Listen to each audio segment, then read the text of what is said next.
Hey, it's Sunday night, treats and cheats night at the Hannick household, and tonight I have a very exciting show for you about yogurt.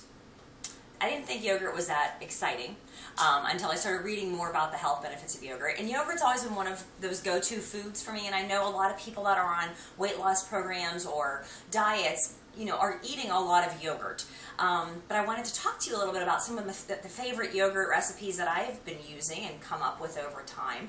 Because when I started looking at yogurt and reading the nutrition labels, you start to see that commercially packaged yogurt, while it's convenient, I will give it that, it is convenient. And convenience is important for people that are trying to stay on a weight loss program. Convenience sometimes comes with a lot of extra added things that you really don't always want, like a lot of extra sugar. So one of the yogurts that I want to talk to you today about, I'm sure you're reading a lot about, is Greek yogurt. And a lot of people go, bleh, Greek yogurt's so gross. And yes, I will give it to you. Greek yogurt is pretty yucky. If you're eating it by yourself, it probably tastes like sour cream or so. But I found some different ways to jazz it up with the help of some of my favorite recipe books that I want to share with you today, because they're easy and they're things that you probably have already in your kitchen. So, for example, this is one of the convenience yogurts that I always buy, and it's Chobani, the Greek yogurt, and it's plain. And if I read the nutrition label on the back, it tells me that it has about 100 calories and it has only 7 grams of sugar, 18 grams of protein. Pretty fantastic. That's loaded with a lot of protein. If I were to buy the same type of yogurt in the same convenient little package, and this is the one that my husband likes, it's strawberry. When I start comparing sugars, I've gone from 7 in a plain Greek yogurt to 19 in this one. And it's probably more of an artificial type of sweetener that's going to be in this type. It also raises my calorie counts for about 40 calories. So I've also packed on 40 extra calories just because of the convenience of buying something that's already made, flavored. So let's talk about some fun flavors today. And some of the inspiration for these recipes came from one of my favorite books, Push by Chalene Johnson. She has some great, she calls throw and go recipes at the back, and I saw these and thought, my God, these are so easy. So I've tried them myself. So let's talk about, first of all, an easy way to make your own flavored berry yogurt. So simple. All these recipes that you're going to see today are usually based on about a half a cup of yogurt. I have a little less in these recipes today because I have to eat a lot of yogurt after this show's over. But a half a cup of yogurt is usually where I start.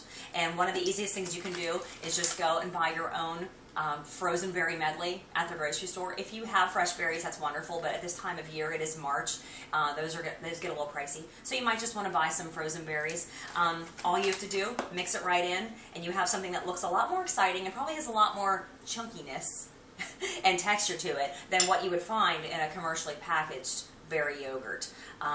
So that's something super simple to do. Just to make your own fruit type of yogurt. Let's talk about some fun yogurts that I have discovered. So let me move all that away. Now, we talked about this on one of my other Treats and Cheats episodes, and this one's been sitting here for a while. My favorite new addiction is using the sugar-free, fat-free cheesecake pudding. 1 tablespoon of cheesecake pudding mix in the half a cup of yogurt, and adding a little Truvia, a little stevia as a natural sweetener to it. Yum. And this one gets really thick, like a pudding, because I just put a pudding mix in it. But again, this is only going to add 20 calories, this pudding mix, to your yogurt. But we've talked about that one, so let's put that one aside. One of my favorites that I absolutely love, and this did come from Push, is Shalene's version of a key lime yogurt. It is so easy. It is 1 tablespoon of lime juice and 1 packet of Truvia. And I'm telling you, if you like flavored yogurt and you like something on the tart side, a little more citrusy, this is a really, really easy, simple recipe. And the juice has not added any calories at all. But now you have a really yummy and tasty and tangy type of yogurt. And you can make this into a dip of sorts if you like to dip fruit or you like to dip a low-fat graham cracker or something like that. This is one of the recipes that I love as an actual dip, is Chalene and now Tam's version of a key lime yogurt. So that's a super easy one too. Now, another one that came from the Push cookbook that I fell in love with this fall was a pumpkin pie yogurt. And again, super easy. 1 cup of the plain Greek yogurt, and then I took just the actual pumpkin puree, about a 1/4 cup. So this makes a lot. If you're hungry, this recipe makes a lot. So not only have you gotten all the wonderful vitamins that come from canned pumpkin that are just so good for us, on top of the Greek yogurt, all you have to add is, again, a little bit of Truvia, a little bit of cinnamon, a little bit of allspice. And I'm telling you, it tastes just like the filling in a pumpkin pie. without all the extra sugar. Because again, remember, I know this isn't the same thing as eating pumpkin pie, but if you are on a nutrition plan and you're needing something sweet at night and don't want to deviate from your plan, this is something that might take the edge off. And it's a nice alternative to something that you know that isn't really part of your plan. So Tam's Pumpkin Pie Surprise is a pretty good one. So I might have that one a little later tonight. I love that one. Now here's one I've been experimenting with, because I love coconut. Not everybody likes coconut. I've discovered that people either love it or they hate it. So I love it, and I'm trying to find a coconut yogurt that I really like. And so far this is what I've come up with. The half a cup of Greek yogurt, about a teaspoon of coconut extract. I'm still playing around with this. It all depends on how flavorful you want it. And then I actually put just some, if you can see it on top, I'm not sure if you can, some shredded coconut flakes right here, about 2 tablespoons. You have to be careful with this one. This is going to add some calories there, but if you need a fix for a substitute of a coconut cream pie type of feeling, this one's a pretty yummy one. I'm starting to really get into this coconut yogurt. But I could eat coconut on anything, I discovered. So coconut yogurt, another easy one. Another one that I found from the Push cookbook is back to my my generic chocolate PB2 container. But another version of a cheesecake pudding would be to use the chocolate version of PB2, which is a powdered peanut butter, mixed right into the yogurt with, again, another pack of Truvia, and it really comes very, very close to being more of a peanut butter cup chocolate cheesecake type of flavor, which is a little different than just the actual vanilla cheesecake flavor that I had done before, but you could probably put some berries or something on top of. So I really like this one too, because a lot of times I need a sweet fix at night, and sometimes we always need chocolate to kind of take that edge off, so this is a good one too. Those are my yogurt recipes, but I want to share with you another special one, because this one I've been eating for probably about the last 6 or 7 years. At night is when I get my biggest sweets cravings. If I start having something salty, then I have to have something sweet just to finish that out. So it's kind of a catch-22 for me. So usually I skip the salty and go right to the sweet stuff, and I try to stay away if I can from carbs in the evening, as far as a starchy carb of sorts. So I stumbled upon this recipe a long time ago when I needed a change from doing Weight Watchers, because I had been a lifetime member of Weight Watchers for a while. And then Bob and I decided to give it a go with the South Beach diet and learn a little bit more about that. As one of the desserts in the very first phase, there was only one, and it was actually using ricotta cheese. Now, I had never eaten ricotta cheese. I just knew you put that in lasagna. That sounded kind of gross to me. But this has become one of my favorite desserts of all time. This is about a half a cup of ricotta cheese. You may not find quite as much protein. If I look at this, I have about 7 grams of protein. Definitely not as high as the 15 to 18 grams you're going to get in a Greek yogurt. But this is going to be a different flavor too. So I take about a half a cup of the ricotta cheese. Again, back out to my wonderful little packets of Truvia. I love this stuff.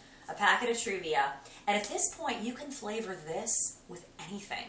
So I have 1,000,003 different extracts in my house now, because I like this one so much. I just bought this one today. It's a vanilla butternut flavor. I do want to try that. I haven't tried that yet with this recipe. But I have made lemon ricotta cream. They call it in the cookbook ricotta cream. So lemon ricotta cream. This one is an almond ricotta cream. I have made a rum flavored ricotta cream. I've done the coconut one all the time as a go-to. This is just one of my favorite treats at night when I feel like I need something kind of creamy and sweet at night. So again, about a half a cup of ricotta, a packet or 2 of Truvia, and just about a 1/4 teaspoon of extract. You don't need a lot in this one, and it's always easier to add more. You can't take it away. I've learned that. I've made that mistake, and I've learned that lesson the hard way. So ricotta cheese is another go-to for me when I'm trying to stay away from ice cream. Right? And that is a trigger for a lot of people, I know, at night. Now, every girl's got to have a vice, right? I know I just sat here and talked to you about eating all these like healthy substitutes for commercially packaged things that have all these artificial fillers in them. I will share with you what my vice is. All of these taste a little better with a little dab of fat-free Cool Whip. Little dab of fat-free Cool Whip. I'm not even going to read the recipe or the nutritional information to you, because there's a lot of things in there that we shouldn't be eating, and probably a lot of artificial stuff, because I really don't know how all this yummy goodness can be 0 calories. It really is about 15 calories when you put a little splash on top. But if you think about that, if you think about a piece of pumpkin pie with your regular really fattening Cool Whip on top, and if you made maybe something like the Pumpkin Pie Surprise with a little dab of Cool Whip on top and no crust, you have saved yourself myself a ton of fat and calories and have really indulged that sweet tooth that I know that we all have from time to time. So these are just other ways for you to be thinking about how can I make some healthier substitutions and things that I love and make sure they're still feeding my body nutritionally the way that I know it needs to be fed while I'm training hard and I'm living my busy lifestyle and all those things. So I hope that you got some good ideas from my yogurt show tonight, because I do love my yogurt. And I think with that, I have to go eat a whole lot of yogurt, or at least I have yogurt made now for every night of the week, this week. A different flavor too, which is kind of fun. So I'm going to go package all of this up. Thanks for tuning into my show tonight. You too can achieve the Hannah Dynamic, and I will see you next Sunday. Bye.